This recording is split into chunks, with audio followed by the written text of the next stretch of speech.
Thank you, everybody, for being here today. You are joining us for this month's expert interview with the one and only Lesley Peters, who is thankfully joining us from the no longer frozen tundra of Savannah, Georgia. And, and we are going to be talking today all about accountability, pipeline management, and where management actually fits into there. Lesley and I were just talking a second ago, and we were talking about leadership's kind of had the big shining star the last 20 years, 25 years. And we're all about that too, right? Like my shirt literally says leaders build leaders. It is about leadership when it comes to people. And management gets a bad rap because management still has its place in our business. And it usually has to do with the systems we use with our people. We don't want to micromanage our people, but we do need to manage the systems that we use with them, like accountability and the pipeline and things like that. And that's what we're going to talk about today with Lesley. So, Lesley, thank you again for joining us. I think this is your second or third interview with us, and we always love having you here. Thank you for having me, Liz. It's always such a pleasure to be with y'all. Good. Especially, right? We can just do it on the Zoom machine. That Love works it. awesome. All right. Cut down on those plane tickets. Makes it great. So talk to me about accountability and pipeline management, right? Like, so we're looking at how do we have the right cadence? What does this look like? How do we integrate it into our team? And Lesley, this is something that you've done really well over the years with your teams, your sales team, your market center, with folks that you have in your market centers that you help grow. So talk to me about that and where you want to take this conversation today. Yeah, absolutely. So I hear this from agents all the time, right? It's like, hiring, I'm just not very good at hiring and I'm not good at managing people. And so a lot of times, Liz, we hear of that solo single agent that's like hitting it out of the park that needs an assistant so badly. And they decide they're never going to hire another one because the first time it didn't go well.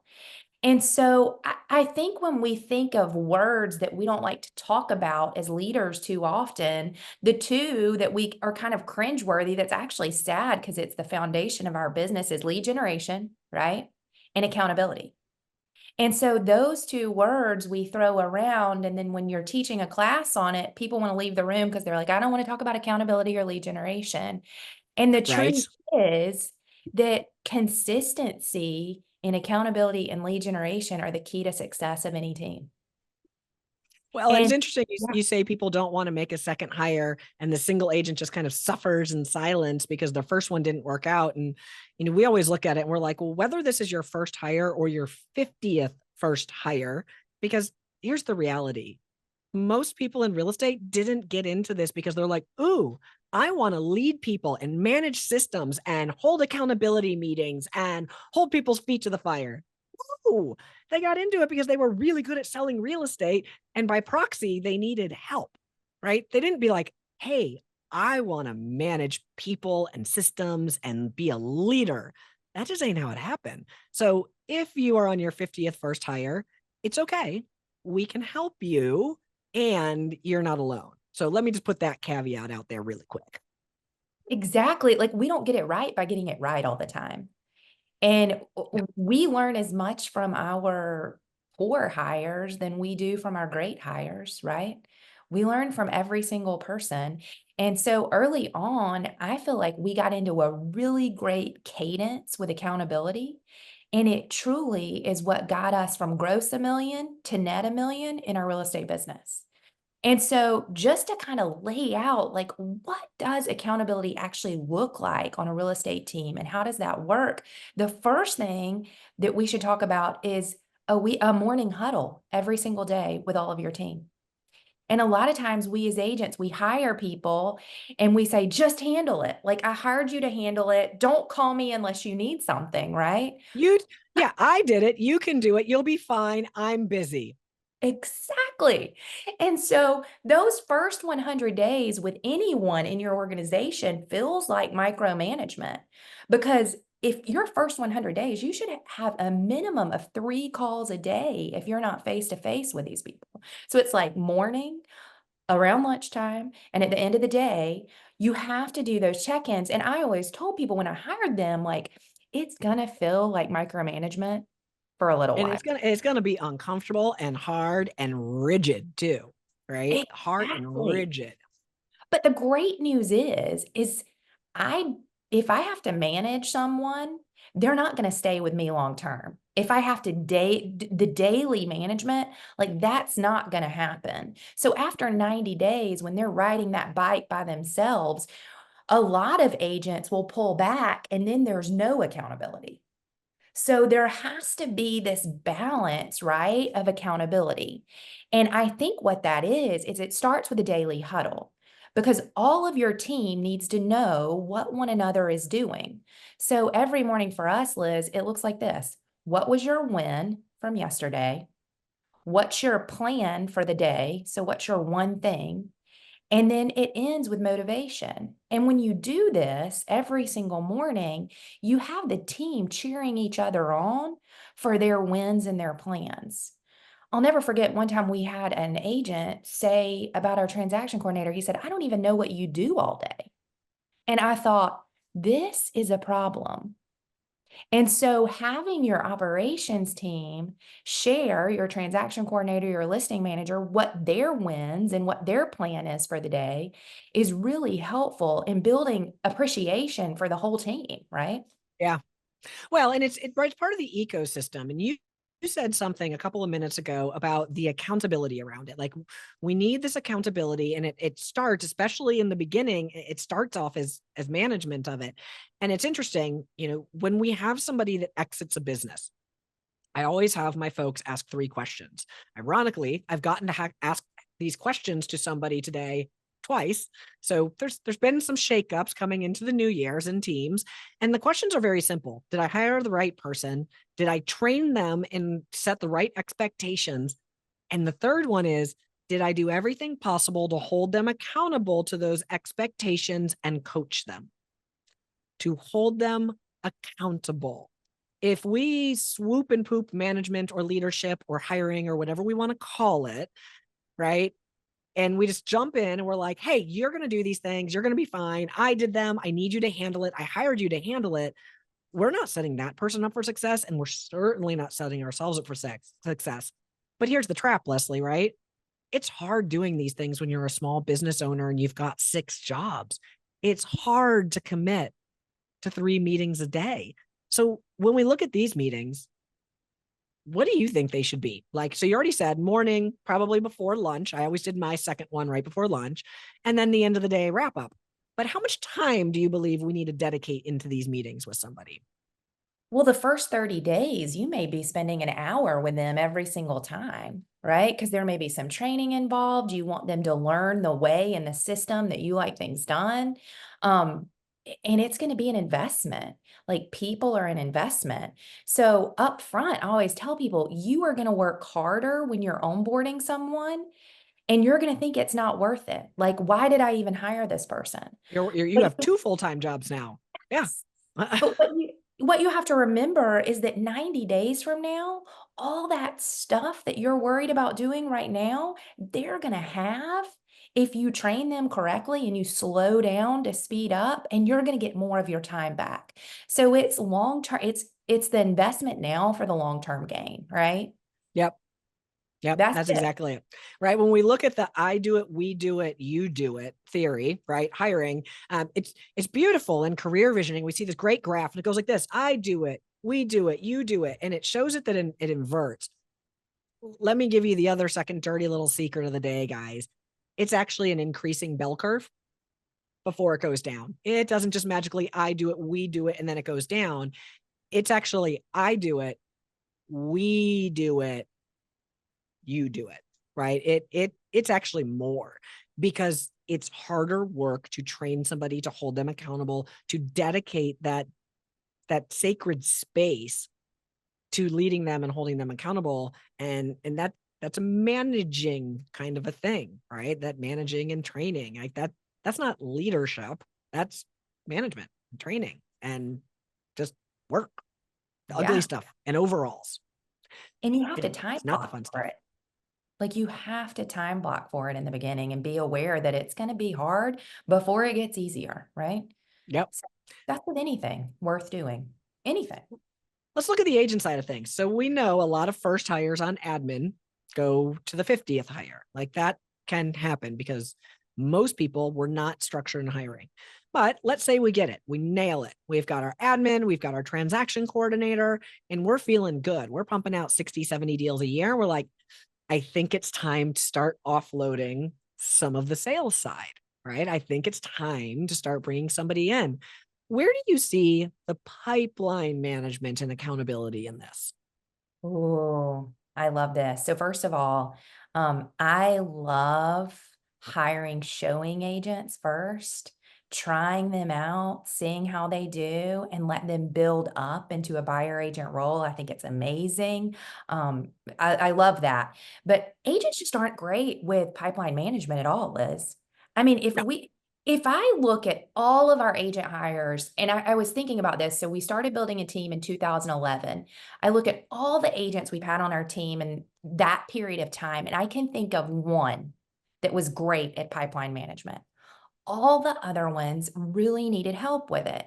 Well, what we want to do is we want to force our agents to manage their pipelines themselves.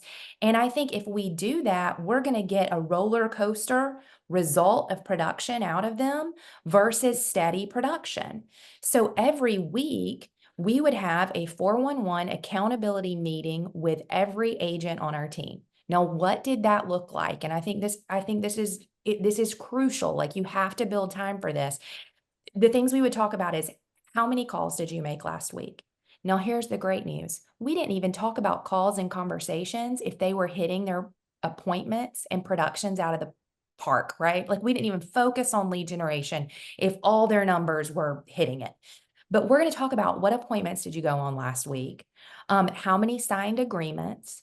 So we're tracking that signed agreement for the year because we want to see like is there a conversion problem, is there an appointment problem, right? Where are we struggling?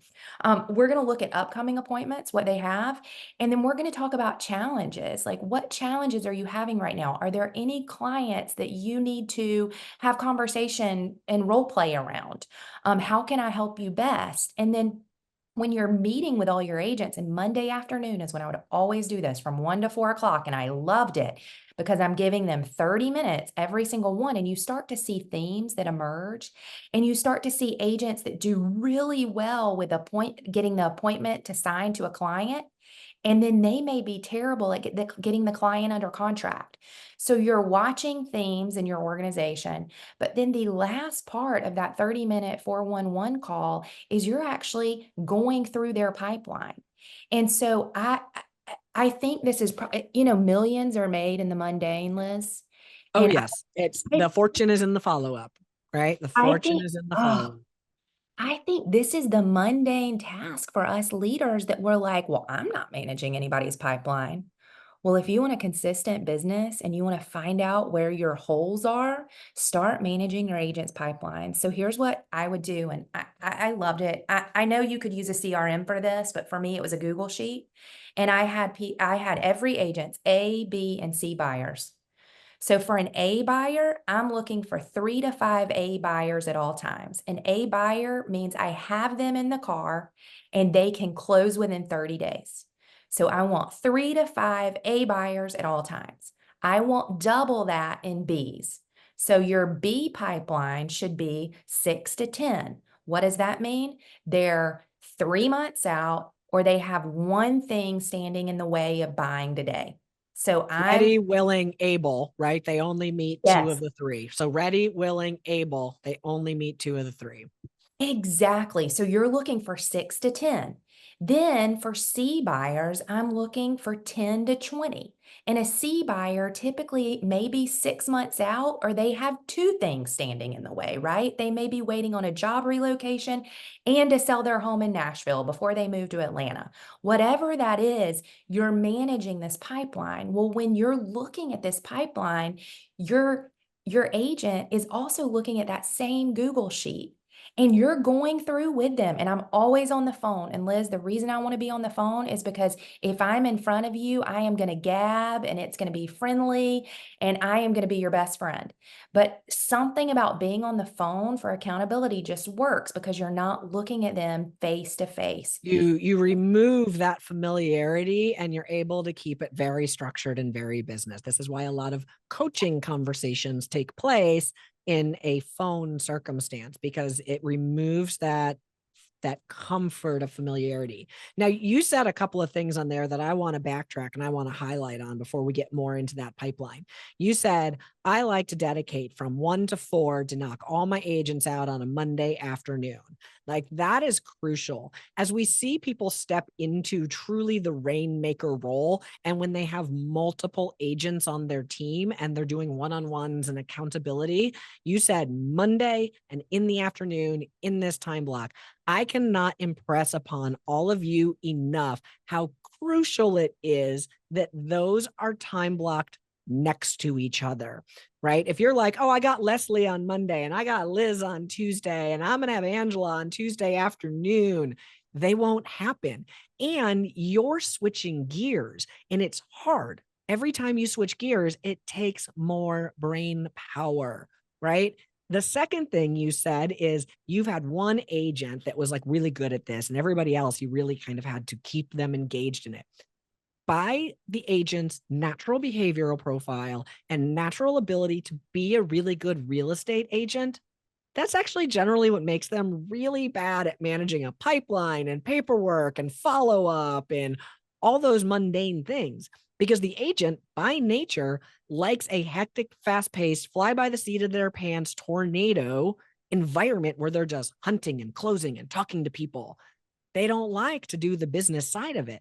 That's why they're with you, is because they know that if I'm in Lesley's business, Lesley is going to hold me accountable to this and I'm more likely to reach my goals, because when left on my own, I tornado, right? Like, I'm gonna have a good time, but I'm a tornado disaster. So So true. those are the two things that if you guys missed them, definitely make sure, like, that was crucial what Lesley said on those. Yeah, and it's so important when you're on the call. Like I was the one actually typing and moving people in their pipeline for them as they're telling me about these people.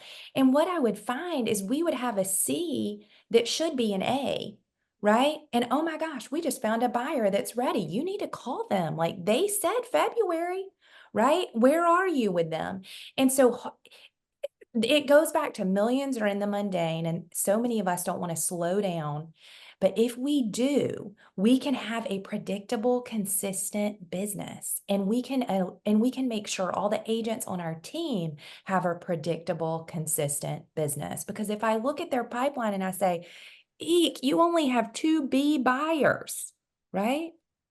Like, that's not good. Like, we got to go out and find B buyers right now. So, what do you need to do this week to go add some B buyers to your pipeline? Is it move a C buyer up? Right. But the goal with this, Liz, and it looks like a triangle, right? You're like A's, B's, C's, but I actually think of it inverted, like a martini glass. C's, Much B's, more entertaining when you think of it that way. or a funnel, right? I mean, you could say a funnel, I guess. But you think of these A's dropping out, and I know that if you have 3 to 5 A's, 6 to 10 B's, and 10 to 20 C's at all times in your pipeline, you can close 36 buyers a year. It's just in the math. Like it's So just happen. So let's look at it from the business owner standpoint. This is a conversation I had with a coaching client the other day. And she said, when I'm tracking my agent's pipeline, how much of the month, right, do I want in my business? Like, do I want in that pipeline? And I looked at it, and I'll tell you my criteria that I've kind of always gone off of, because people say buyers are liars. I don't believe that, but buyers agents are liars. Y'all, your buyers agents are optimistic by nature, and they think that person that doesn't have a pre-qualification and no timeline, that they've never sat down and had a consult with, is actually going to close in 60 days. They will lie to you. That's why you got to do what Lesley says and meet them every week and keep track of it. But I digress. When I look at it, for those A's, I like 110 to 120% of the monthly goal in the A pipeline because there will be fallout. There will be people that push. There will be people that don't find the right property. So if you need 10 closings as a business owner for the month of January, you better have at least 12 A's in your pipeline, right? So we're looking at it from that standpoint. And what is it for February? I want about 80% for my 30 to 60 day. And then I want about 50 to 60% for my 90 day. Right. Like I'm looking at that and I'm thinking like I need to know on here like hardcore. What is it? Like, do I actually have all of these that I can cold hard say are going to convert? But the A's, your 30 dayers, they're the most important ones. Do I have at least 100% of what I need for the month in my 30 day? Because if you don't, guess what? You're not making it. No, no. And, I think we think of accountability as being this like harsh tool that we use to manage our people. And what I actually found, Liz, is I jumped out of accountability. We had a director of sales for a while. And so I wasn't having to hold our agents accountable. And when I ended up jumping back into that role and holding our agents accountable, they were scared to death. And I heard the rumors around the team like, oh, God, we have our 411 calls with Lesley now. Well, I used the same structure for every call. And after 2 weeks, Liz, I got so many thank yous. And they said, I have more clarity in what business I have than I ever did. And what I found is sometimes we use accountability as a leader, and it's not really accountability, it's a session to be their friend and cheerleader. And that's not doing right by the people on our team, because if we're just their friend or cheerleader, we're not helping them meet their goals. Nope. And And so, the only reason any two people are in business together is they believe that by doing such, they will achieve their goals quicker and easier. So if you're not helping me reach my goals and this relationship's not helping me get closer to my goals, why am I in it? yeah. And and it was funny because when I stepped back in, one thing I found that was missing was pipeline management. Like it wasn't happening. And that one piece shifted production and productivity on our team more than anything else. And it was because we were slowing down and really looking at the pipelines. And a lot of times we as leaders think, oh, well, I'm going to find that everybody doesn't have enough clients. Well, honestly, what you find sometimes is that a few agents on your team actually are overloaded with too many A buyers and they need help. So it may be their lead flow needs to slow down a little bit, right? Or it may be that they need a showing agent to help them have a quality of life. So this isn't just, oh gosh, take out the stick, right? Like sometimes this is actually, oh my gosh, like my people are overloaded and I didn't even know it. And what happens when people are overloaded, we just talked about this. We held our pay structure and the value web course, our workshop, I don't know, 3 weeks ago, maybe four. And one of the key things we talk about there is when people are overloaded, they're stressed out, their life isn't going as planned. It doesn't matter that they're making money. It doesn't matter because they're feeling under pressure and they're going to say, well, if I'm unhappy, I might as well be making more money to be unhappy. Yes, you've all probably been here before where you're like, it doesn't matter how much you pay me, it's miserable. So I better be making more to do it. Right. Because we've all uttered the words, I don't get paid enough for this. And that implies that this miserable thing or this thing that's making me unhappy, if I get paid a little bit more, I'll feel better about it. And so when you're not aware that someone's overloaded like that, Lesley, it puts you as a business owner in a very dangerous position because not only are your people unhappy, they think just a little bit more money, meaning, i.e., a higher split, is going to solve that problem. And plot twist, it never does. Because that's not actually the problem. The problem is they're responding to emails at night. The problem is their spouse is mad that they're sitting there writing contracts. The problem is that they're dropping the ball and they're frustrated because they like to be a high performer. The problem is not, I need another 5%, because that doesn't solve any of the problems. No. And, leading into that conversation is I would always do our accountability sessions with our operations team between 10 and 12 every single Monday. And the reason it's so important to meet with your operations people before you meet with your salespeople is they're the hands and feet that are actually servicing the clients that your salespeople are working with. So when I'm on the phone with my transaction coordinator and I'm asking her about, okay, what's working really well right now? How's our contract count looking? What challenges are you having? I may hear that agent X, Y, and Z is really struggling with a contract or a piece of the contract and they're not getting it signed, right? So I want to talk to my listing manager and say, okay, what listings do we have going on this week? Tell me about the clients. What challenges are we having? So by meeting with your operations staff first from 9 to or from 10 to 12, you can really get this feeling of, okay, how is the team doing? And then we know that we praise publicly and we criticize privately. Well, when my operations people come to me and tell me that agent X is really struggling, then I can go to them and I can say, "Hey, tell me about this. Like what's going on?" So themes emerge on those calls too. Liz, funny story, like, gosh, this is probably 10 years ago. It was a Monday night and we were cooking dinner. And I said to Andy, I said, I hate Mondays. And he said, really? He's like, Mondays was one of my favorite days. I said, yeah, I hate it. I was like, all day long, I have 411 calls with our entire team.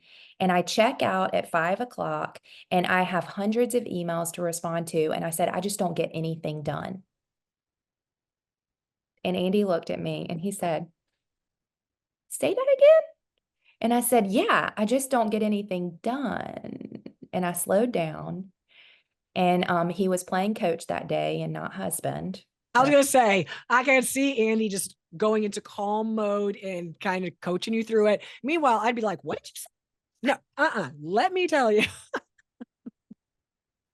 And I looked at him and I said, I know what you're going to say. And he said, I mean, isn't your highest and best use of your time leading your team and all of your people? And can't everything else wait?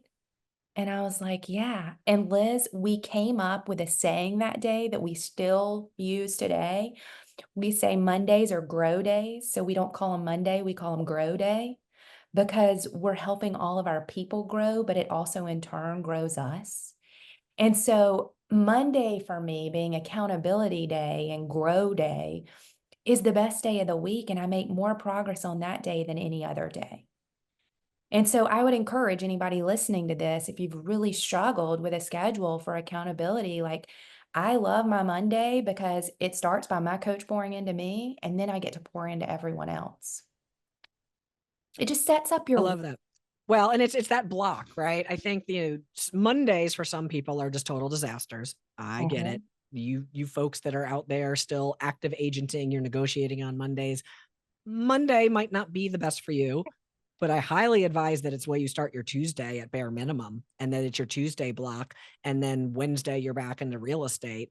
Like what Leslie's talking about, you don't want to keep that late in the week. When it's late in the week, it's not accountability and growing. It's just give me the recap for what happened this week. Yeah. Like, let me check the box. Like, we're all tired. You're about to go out on showings and open houses for the weekends.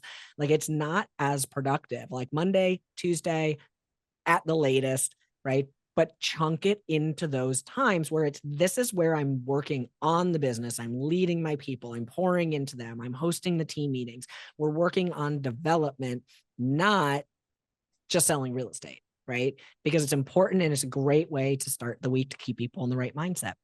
So, Lesley, we are at time. But what I want from you before we wrap here is give me your last tidbit. If they leave this call with nothing else, what is the moral of the story that you want to leave these folks with today?